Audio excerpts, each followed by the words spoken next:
নমস্কার, নতুন বছরে অনেক অনেক শুভেচ্ছা আপনাদের সঙ্গে। আমি ঋষিকেশ। আমার ভিডিওগুলো আশা করি আপনাদের ভালো লাগছে। যদি ভালো লাগে অতি অবশ্যই ভিডিও কমেন্ট করতে ভুলবেন না, ভালো না লাগলেও কমেন্ট করতে ভুলবেন না। চ্যানেলে নতুন হলে সাবস্ক্রাইব করে নেবেন। আজ অত্যন্ত গুরুত্বপূর্ণ একটা ভিডিও। গতকাল আমরা জানি 2025 সালকে আমরা বিদায় জানিয়ে আজকে 2026 সালে পড়ে গিয়েছি। 26 সালের নতুন দিন, প্রথম দিন। তো বলবো যে 26 সালটাও ভালো ভালো কাটুক। এই 26 সালে নির্বাচন দুয়ারে করা যাচ্ছে, নির্বাচন আর কয়েক মাস পরে কিন্তু আমরা নির্বাচন নিয়ে আলোচনা করব। যদিও নির্বাচন নিয়ে অনেকদিন আগে থেকে আলোচনা শুরু হয়ে গিয়েছে, ফেব্রুয়ারি মাসে হয়তো ভোট ঘোষণা হয়ে যাবে রাজ্যে।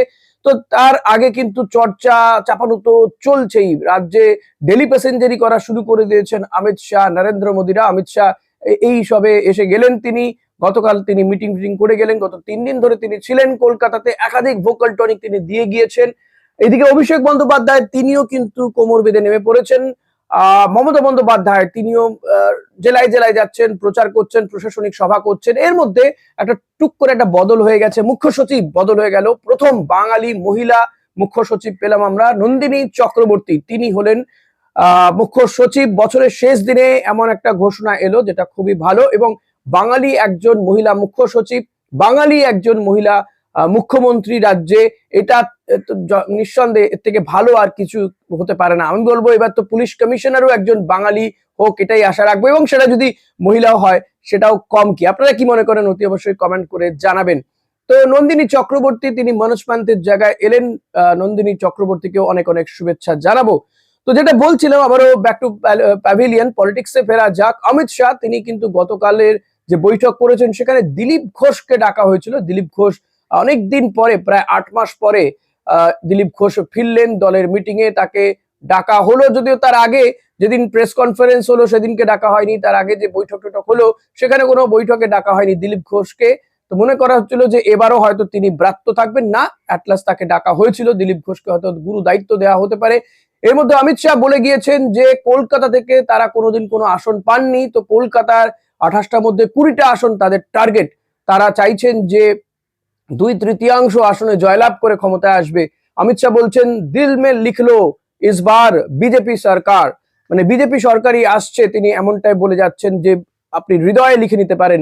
সে অনেকটা হৃদয়ে লেখো নাম, সে নাম রয়ে যাবে, এমন বিষয় অমিত শাহের বক্তব্য থেকে এরকমই মনে হচ্ছে। অমিত শাহ তিনি বেশ কিছু বিষয় নিয়ে রাজ্য সরকারকে আক্রমণ করেছেন। তার মধ্যে গুরুত্বপূর্ণ হচ্ছে অনুপ্রবেশ। তারা চাইছে যে অনুপ্রবেশ ইস্যুতে ভোট হোক, কিন্তু এটা যে কোথাও গিয়ে শাকের করাত বিজেপির জন্য সেটা তারা বুঝতে পারছে না এখনো। কেন আমি জানি না। অনুপ্রবেশ আটকাতে সচেষ্ট হওয়া উচিত বিএসএফ এর, কেন্দ্রীয় স্বরাষ্ট্র মন্ত্রকের। কোথাও গিয়ে তো তাহলে সেটা ব্যর্থতা। রাজ্য সরকারের হয়তো কোথাও দায় থাকতে পারে যদি জমি না দেয়, কিন্তু সেটা কি একমাত্র কারণ হতে পারে? বিএসএফ কি করে? এই যে আমরা দেখলাম যখন এসআইআর চালু হলো তখন গুচ্ছ গুচ্ছ লোক তারা চলে গেল বর্ডার ক্রস করে ওপার বাংলাতে। কেন তাদেরকে গ্রেপ্তার করা হলো না কেউ জানে না, কেউ কোনো প্রশ্নই করে না। কি আশ্চর্যের বিষয়, কি মজার বিষয়। তারা এতদিন আমাদের দেশের জল, হাওয়া, খাওয়া, সরকারি সুযোগ সুবিধা সব নিয়ে গেল, নিয়ে চলে গেল ওপারে। কেউ কাউকে গ্রেপ্তার করলো না, কিছু না, তাদের টুকটুক করে পাঠিয়ে দেওয়া হলো। এরা নাকি বলছে যে অনুপ্রবেশকারীদের ধরে ধরে তারা বাইরে বার করবে, ঘাট ধাক্কা দিয়ে বার করবে। এটা কি ধরনের ঘাট ধাক্কা? অথচ দেশের মানুষকে তারা বাংলাদেশি বলে অন্য দেশে চালান করে দিচ্ছে, পুশব্যাক করে দেওয়া হচ্ছে। What is this man? Sonali বিবির কথা বলছিলাম আমি। তো সোনালী বিবির মতন এরকম অনেক বিবি, অনেক মানুষই রয়েছেন যাদেরকে বাংলাদেশে পাঠিয়ে দেওয়া হয়েছিল বা বাংলাদেশি মনে করে হেনস্থা করা হচ্ছে। রাজ্যে রাজ্যে এই ধরনের ঘটনা ঘটেছে।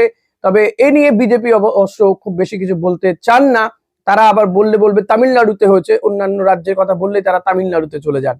যাই হোক, তো অমিত শাহ যদি এই ধরনের আক্রমণ করে থাকেন এবং এসআইআর কোথাও গিয়ে যে অমিত শাহের জন্য খুব একটা সুফল হবে না এ রাজ্যে, সেটা মনে হয় বুঝতে পারছেন বিজেপি নেতারা। কারণ মতুয়া ভোট, রাজবংশী ভোট, এটা কিন্তু কোথাও গিয়ে ব্যাকফায়ার হলেও হতে পারে। কারণ মতুয়ারা যদি ভোট দেওয়ার অধিকারই না পায়, তাহলে এই বনগা কিংবা বারাসাত কিংবা অশোকনগর, নদিয়ার বিস্তীর্ণ অঞ্চল, রানাঘাট উত্তর পশ্চিম, শান্তিপুর, এই জায়গাগুলোতে কিন্তু বিজেপির ভোট কমবে।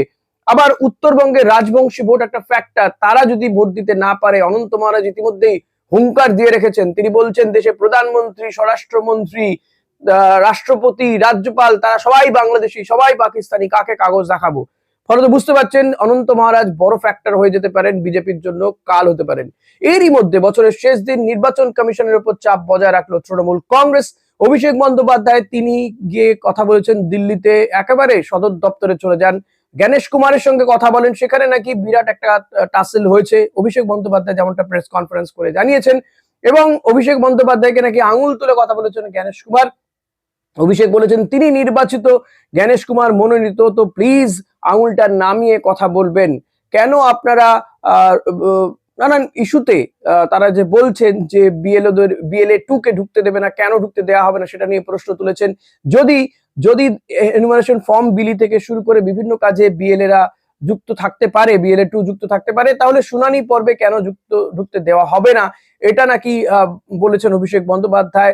নির্বাচন কমিশনও নাকি বলেছে যে আপনারা আপনার দলীয় কর্মী সমর্থকদেরকে সংযত রাখুন, যেখানে সেখানে যদি কোথাও বাধা পায় তাহলে কিন্তু আইনি ব্যবস্থা নিতে বাধ্য হবে, এমনটা বলেছে। তবে অভিষেক বন্দ্যোপাধ্যায় গতকাল যে অভিযোগগুলো করে গিয়েছেন, একেবারে সদর্পে কমিশনের দপ্তরের সামনে সিসিটিভি, বলছেন যে আপনার ক্ষমতা থাকলে আপনি দেখতেও পাচ্ছেন, আমার পাল্টা আমাকে বলুন আমি যদি কোথাও ভুল বলে থাকি, এতটা চ্যালেঞ্জ ছুড়ে দিচ্ছেন। কিন্তু কমিশনের চুনোপুটি কেউ প্রেস কনফারেন্স করেননি। হয়তো তারা মনে করছেন যে অভিষেক বন্দ্যোপাধ্যায়কে গুরুত্ব দেওয়ার দরকার নেই, কিন্তু তাহলে যে অভিষেক বন্দ্যোপাধ্যায়কে ছেড়ে দেওয়া হচ্ছে, এটা বোধহয় কমিশন অনুধাবন করতে পারছে না। সব মিলিয়ে বছরের শেষটা কিন্তু নির্বাচনী একটা গরমাগরম বিষয় হয়েছে। নির্বাচনকে কেন্দ্র করে রাজ্য রাজনীতি অনেকটাই উত্তপ্ত হচ্ছে। অভিষেক বন্দ্যোপাধ্যায়, মমতা বন্দ্যোপাধ্যায় একদিকে, অপরদিকে অমিত শাহ, শুভেন্দু অধিকারী, দিলীপ ঘোষরাও যুক্ত হয়েছেন। তবে দিলীপ ঘোষের মান কতটা ভঞ্জন করতে পেরেছেন অমিত শাহ, আমার যথেষ্ট ডাউট আছে। আরো কিছুদিন গেলে হয়তো বোঝা যাবে। এবং ইন বিটুইন এসআইআর প্রক্রিয়া যদি শেষ হয়ে যায়, তারপরে গোটা চিত্রটা পরিষ্কার হবে যে কত আসলে বাদ গেল, কত আসলে রইলো, কারা ভোট দিতে পারবেন, কারা ভোট দিতে পারবেন না। আপনার কি অবস্থা? আপনাকে কি শুনানিতে ডাকা হয়েছে? সেটা অবশ্যই জানাবেন। আর এই ভিডিওটা যদি ভালো লাগে লাইক, কমেন্ট, শেয়ার করতে ভুলবেন না। চ্যানেলে নতুন হলে সাবস্ক্রাইব করে নেবেন। Thank you.